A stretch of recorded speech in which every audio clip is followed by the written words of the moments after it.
বন্ধুরা, ভাতটা বসিয়ে দিলাম। এবার কি রান্না হয় পরে দেখাবো। বন্ধুরা, আজকে কি রান্না করব দেখো। শাকের চচ্চড়ি হবে। শাক কেটে নিয়েছি, সবজিটাও কেটে নিয়েছি চচ্চড়ি।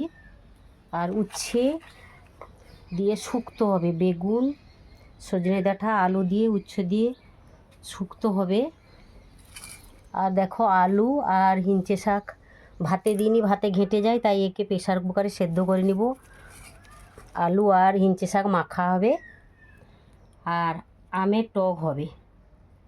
গরমের দিনে একটু টক খেতে ইচ্ছে করে, আমার টক খুব প্রিয়। যে কোনো টক, লেবুর টক হোক, আমের টক হোক বা তেঁতুল টক, যে কোনো টক আমার খুব ভালো লাগে। আজকের এই মেনু। কড়া বসিয়ে দিয়েছি, রান্না বসাবো। ভাত হয়ে গেছে, ভাত নামিয়ে উনানটা বলিয়ে দিচ্ছি। আজকে নিরামিষ, আজকে নীলের বার, মাছ পেঁয়াজ কিছুই হবে না। তোমাদের আজকে কি মেনু হচ্ছে কমেন্ট করে জানিও। উচ্ছেটা আগে ভেজে নিব।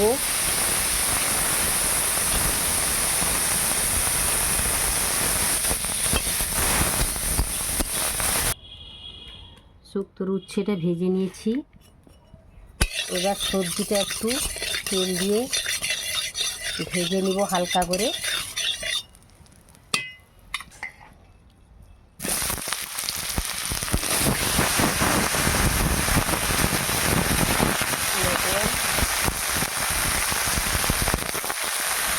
হলুদটাও দিয়ে দিলাম, বেশি নাড়াচাড়া করবো।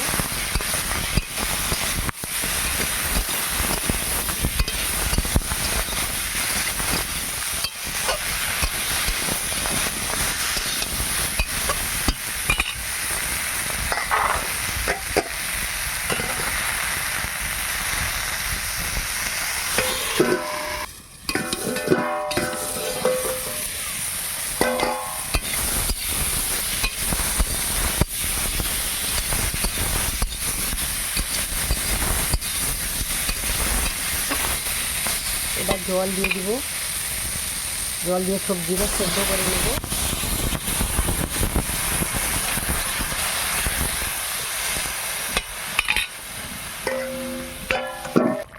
সবজিটা সেদ্ধ হয়ে গেছে, এবার সর্ষে বাটাটা দিয়ে দিলাম।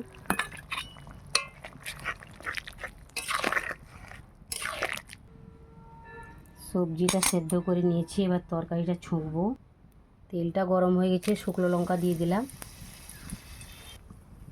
জিরে, পাঁচ ফোড়ন, সরষা সব একসঙ্গে ফোড়নটা দিয়ে দিলাম।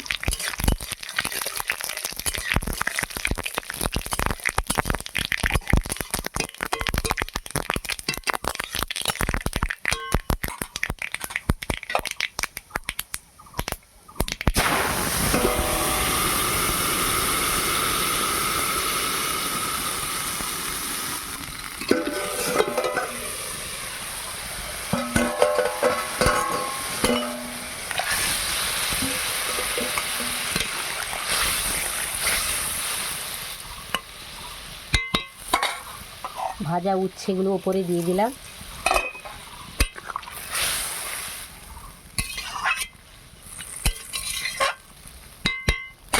তরকারিটা হয়ে গেছে, নামিয়ে আনবো।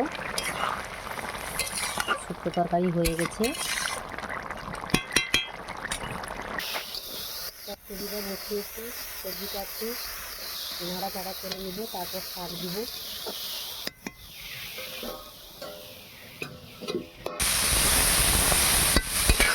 শাকটা দিয়ে দিলাম।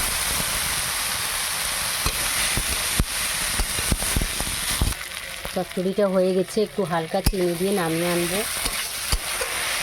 আজকে তো মাছ পেঁয়াজ কিছুই খাওয়া হবে না। আজকে চন্দনেশ্বরের নীলের বার, কালকেও বার, কালকে হচ্ছে জগতের নীল, কালকেও নিরামিষ। বন্ধুরা, রান্না হয়ে গেছে দেখো, হিঞ্চে আলু মাখানো হবে। আর উচ্ছে, আলু, বেগুন, সজনে ডাঁটা দিয়ে শুক্তো হয়েছে। শাকের একটা চচ্চড়ি হয়েছে, আমের চাটনি আছে, আর দই আছে। আজকের এই মেনু কেমন লাগলো কমেন্ট করে জানিও।